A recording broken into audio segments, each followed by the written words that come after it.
Welcome to प्रखर academy. आपके channel पर आपका स्वागत है। हमारी शुरुआत होती है मोटिवेशनल थॉट के साथ और आज का थॉट है mistakes are proof that you are trying. देखिए, गलती तभी होगी जब आपने कोई प्रयास किया होगा।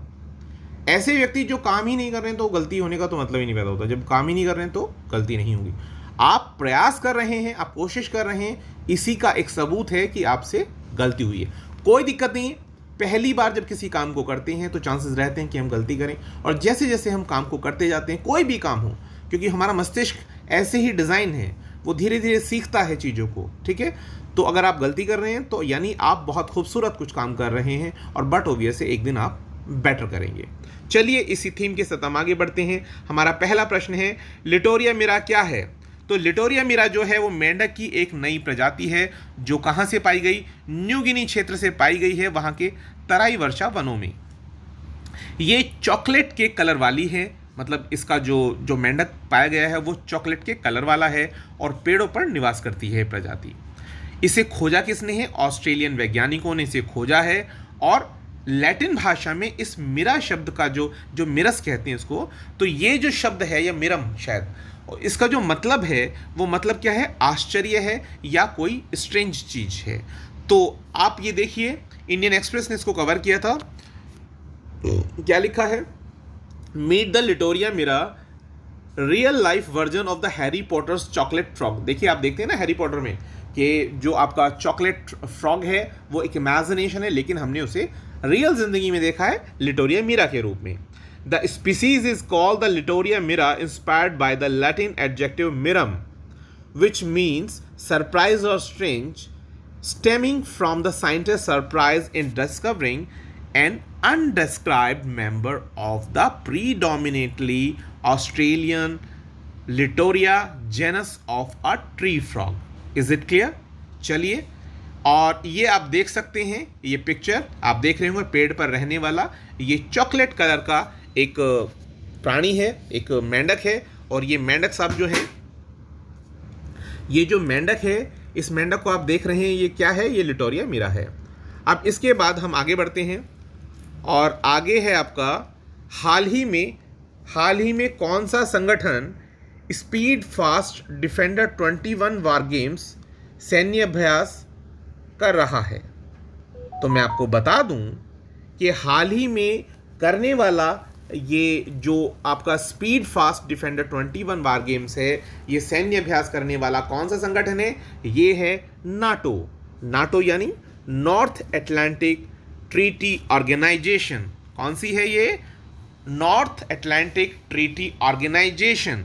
अब मैं आपको बता दूं कि जो नाटो है इसकी स्थापना कब हुई थी? ये स्थापना हुई थी 4 अप्रैल। कब हुई थी? 4 अप्रैल 1949 में। इसका हेडक्वार्टर कहाँ है? इसका जो हेडक्वार्टर है वो ब्रसेल्स में है और इसके जो हेड हैं वो मिस्टर स्टुअर्ट हैं। ठीक है, अब थोड़ी सी जानकारी ले लेते हैं इस न्यूज़पेपर की कटिंग से।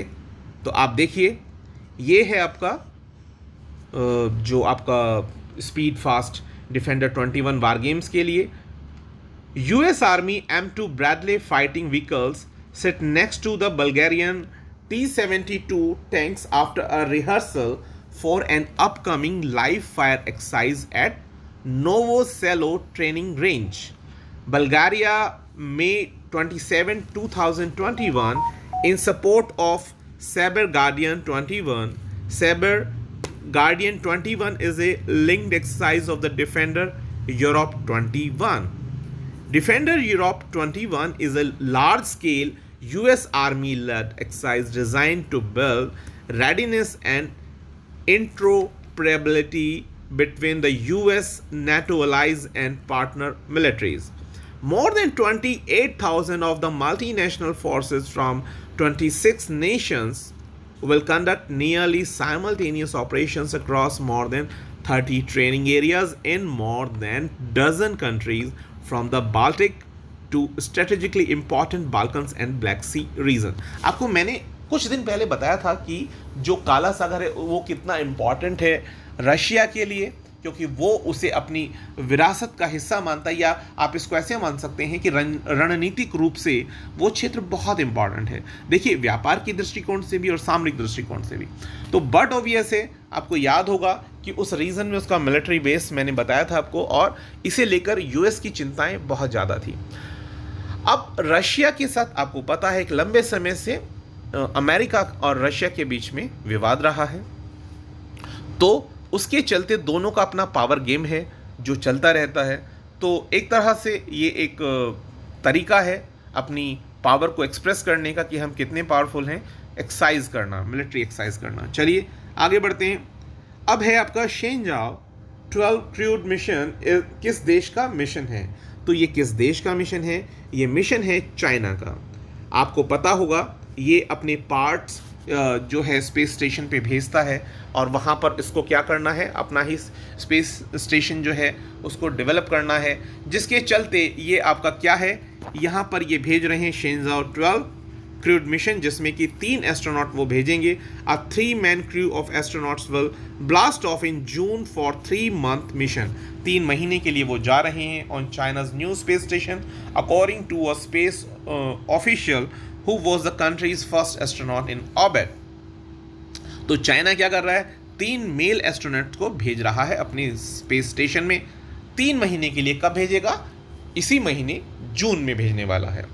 The Shenzhou 12 capsule carrying the crew will be launched from the Jingquan base in China's northwest next month, Yang said in comment. The broadcast saturated by China Central Television. They will practice spacewalks and conduct repair and maintenance as well as the scientific operations। देखिए, scientific operations तो होंगे ही, आपको पता है, लेकिन वो क्या कह रहे हैं कि हम लोग भेज रहे हैं जिससे कि रिपेयर एंड मेंटेनेंस भी होता रहे। ठीक है, अब आप आगे बढ़िए। अगला प्रश्न आता है इसके बाद, international business book of the year award 2021 किसने जीता है? तो इसे जीतने वाले हैं नितिन राकेश और जेरी विन। जी बिल्कुल, देखिए आप, ये न्यूज़ कवर किया गया है। Notion press author Nitin Rakesh and Jerry win win the international business book of the year award 2021। तो ये आप देख सकते हैं, transformation in times of crisis book है जो उन्होंने लिखी है। नेक्स्ट क्वेश्चन पर आते हैं इसके बाद, तंबाकू नियंत्रण में प्रयासों के लिए WHO यानी वर्ल्ड हेल्थ ऑर्गेनाइजेशन ने अभी हाल ही में किसको सम्मानित किया है? तो डॉक्टर हर्षवर्धन सिंह को। उन्होंने जो प्रयास किए भारत में तंबाकू को नियंत्रण करने के लिए, जैसे कि ई सिगरेट पे बैन करना, जैसे गर्म तंबाकू उत्पादों के ऊपर कंट्रोल करना, तो ये जो चीज़ें हैं, ये करने के कारण हमने टोबैको से होने वाली, आपको पता है टोबैको से कैंसर हो सकता है और भी प्रॉब्लम्स हो सकती हैं, जिसके चलते बहुत सारे लोग जो हैं वो एक्सपायर कर जाते हैं। आपको मैं बता दूं, जैसे हम कोविड से बहुत घबरा रहे हैं, कोविड से तो खैर बहुत लोग एक्सपायर हो ही रहे हैं, लेकिन ये जो बीमारियां हैं जिनको हम इग्नोर करते हैं, जैसे टोबैको, नेचुरली आप देखते होंगे लोग बड़े आराम से खाते रहते हैं, लेकिन उन्हें नहीं पता है कि वो क्या कर रहे हैं अपने साथ, अपनी हेल्थ के साथ खिलवाड़ कर रहे हैं। तो इसके लिए प्रयास किया हर्षवर्धन जी ने और उन्हें ये पुरस्कार मिल रहा है। किस राज्य ने सौर आधारित विद्युतीकरण कार्यक्रम को शुरू किया है? तो ये करने वाला जो राज्य है वो कौन सा है? वो गोवा है। तो वहाँ के मुख्यमंत्री आपको पता होंगे, तो प्लीज़ कमेंट सेक्शन में लिखें, क्योंकि बड़ा सिंपल सा क्वेश्चन है। नेक्स्ट क्वेश्चन आता है कि वीर चक्र विजेता कर्नल पंजाब सिंह, जिनका हाल ही में निधन हुआ था, वो किस वॉर फ्रंट के लिए जाने जाते हैं? तो मैं आपको बता दूं कि ये जो है पंजाब सिंह जिस फ्रंट के लिए जाने जाते हैं, इन वार 1971 की जो वॉर थी, उसमें पुंछ रीजन में इन्हें ये पुरस्कार मिला था, वीर चक्र से ये सम्मानित हुए थे। अब मैं आपको बता दूं कि हमारे यहाँ जो मिलिट्री ऑपरेशंस के लिए पुरस्कार होते हैं, वो जो मेन पुरस्कार, जो मुख्य पुरस्कार है, वो आर्मी का कह रहा हूँ, सॉरी, जो आपका मिलिट्री का फर्स्ट जो पुरस्कार होता है वो कौन सा है? परमवीर चक्र है। सेकंड है आपका महावीर चक्र, और तीसरा आपका होता है वीर चक्र। तो इन्हें तीसरे नंबर का जो पुरस्कार वीर चक्र है वो प्राप्त हुआ था। अब उसके बाद अगले प्रश्न पर आते हैं। अरुणा चौधरी, जिन्होंने उड़ान योजना शुरू की है, वो किस राज्य से बिलोंग करती हैं? तो मैं आपको बता दूं, वो पंजाब से हैं। पंजाब की सामाजिक सुरक्षा, महिला एवं बाल विकास मंत्री, जिनका नाम अरुणा चौधरी है, उन्हें पिछले शुक्रवार को ही अंतर्राष्ट्रीय मासिक धर्म स्वच्छता दिवस के मौके पर राज्य में महिला सशक्तिकरण के लिए एक योजना उन्होंने शुरू की, जिसका नाम क्या है, उड़ान योजना। ये शुरू करने के लिए जाना जाता है। चलिए नेक्स्ट क्वेश्चन पर आते हैं। हाल ही में बेलग्रेड ओपन 2021 का खिताब किसने जीता? तो ये जीतने वाले हैं नोवाक जोकोविच। आप जानते हैं एक मतलब बेहतरीन खिलाड़ी हैं। इन्होंने एलेक्स मॉल्कन को हराया और उसे हरा करके ये जीते हैं। तो आप ये देख सकते हैं ये फिल्म में पिक्चर के अंदर कि नोवाक जोकोविच one the Belgrade open on Saturday, और हाइलाइट्स क्या रहे हैं? नोवाक जोकोविच one the Belgrade open in front of his home fans. तो उन्होंने अपने घर में, अपने क्षेत्र में ये पुरस्कार जीता है। जोकोविच said he is aiming to win the French Open title at Roland Garros next month. तो वो उसके लिए प्रयास कर रहे थे, और जोकोविच has one the French Open title only once so far in his career. World number one Novak Djokovic has set his sight on French Open title after winning the Belgrade Open in front of his home fans on Saturday. Djokovic defeated the Slovakian Alex Molcan. Next आता है इसके बाद question, SK Majumdar कौन हैं जिन्हें किसी bank का CFO बनाया गया है? तो मैं आपको बता दूं सीएफओ होता है चीफ फाइनेंशियल ऑफिसर। तो किसे बनाया गया है? ये केनरा बैंक के लिए बनाया गया। उसका हेडक्वार्टर कहाँ पर है? उसका हेडक्वार्टर है बेंगलोर में। कौन है? एसके मजूमदार। अगला क्वेश्चन आता है कि संयुक्त राष्ट्र के द्वारा ग्लोबल डे ऑफ पेरेंट्स किस दिन मनाया गया या मनाया जाता है? तो ये आपका मनाया जाता है 1 जून को। 7 लेसन फ्रॉम एवरेस्ट नामक पुस्तक किसने लिखी? तो इस पुस्तक को लिखने वाले आदित्य गुप्ता हैं, जो दिल्ली के एक व्यवसायी हैं। उन्होंने अपनी एवरेस्ट की यात्रा के दौरान या उन संस्मरणों को याद करते हुए एक बुक लिखी है जिसका नाम क्या है? 7 लेसन फ्रॉम एवरेस्ट। और इस बुक में उन्होंने क्या कहा? उन्होंने कहा जैसे कोविड-19 की आज की डेट में परेशानियां झेलने को मिल रही हैं, तो मैंने जो लेसन सीखे हैं एवरेस्ट यात्रा के दौरान वो मेरे काम आ रहे हैं, और उसके बेसिस पर उन्होंने एक बुक लिखी। और उस बुक से कहा उन्होंने कि इससे होने वाली जो आमदनी होगी, आई थिंक 1 करोड़ रुपए के लिए, उन्होंने कहा कि उसे वो एक एनजीओ के माध्यम से जो है वो खर्च करेंगे, जिससे कि वो लोगों के काम आ सके जो लोग अब कोविड के कारण परेशान हो रहे हैं। नेक्स्ट आता है कि माउंट एवरेस्ट को फतेह करने वाले पहले जो नेत्रहीन एशियाई हैं वो कौन हैं? तो उनका नाम है झांग होंग। उनका नाम क्या है? झांग होंग। नेक्स्ट क्वेश्चन आता है कि 29 मई 2021 को अजीत डोभाल के द्वारा किस भारतीय तटरक्षक जहाज को कमीशन किया गया था? तो ये है सजग। क्या नाम है? सजग। अगला प्रश्न आता है सामी खेदिरा ने फुटबॉल से संन्यास लेने की घोषणा की, वो किस देश से बिलोंग करते हैं? तो वो बिलोंग करते हैं जर्मनी से। और इसके बाद अगला प्रश्न है कि एशियाई मुक्केबाजी में पूजा रानी ने कौन सा पदक जीता है? तो वो जीता है गोल्ड मेडल। तो ये कहाँ हो रही है? ये दुबई में हो रही है। तो मैं आपको बता दूं, मैरी कॉम का मैंने क्वेश्चन पहले ही लिया था। मैरी कॉम ने यहाँ पर रजत पदक जीता है। अभी मैंने शायद कल ही के जो आपके करंट अफेयर किए थे उसमें शामिल किया था। उसके बाद अगला प्रश्न आता है कि वर्ल्ड मिल्क डे मनाया जाता है? तो ये मनाया जाता है 1 जून को। और ये दिवस मनाता कौन है? Who celebrated? तो ये आपका यूएन सेलिब्रेट करता है एफएओ के माध्यम से।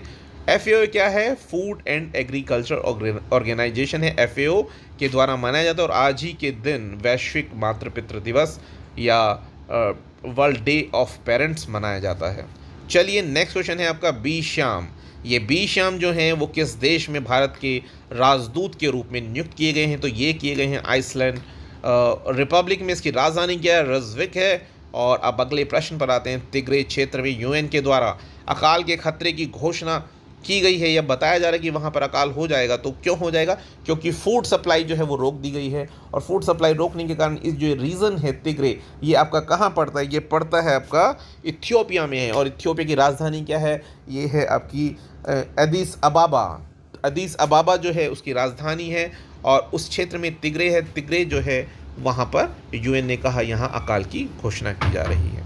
नेक्स्ट क्वेश्चन आता है कि ग्लोबल गोल्स 2030 शिखर सम्मेलन की मेजबानी किसने की? तो इसकी मेजबानी करने वाला है दक्षिणी कोरिया। यहाँ क्वेश्चन में मुझे डाउट है, मैं इस क्वेश्चन को आगे बढ़ाता हूँ। अगला प्रश्न आता है, किसने अपनी पुस्तक star gazing the players in my life लिखी है? तो इसे लिखा गया है किसके द्वारा? रवि शास्त्री के द्वारा। रवि शास्त्री ने इसको लिखा है। और इसी के साथ आज के क्वेश्चन समाप्त होती है और मैं उम्मीद करता हूँ आपको कंटेंट पसंद आएगा। Please like, subscribe and share if you like the content. Have a good night.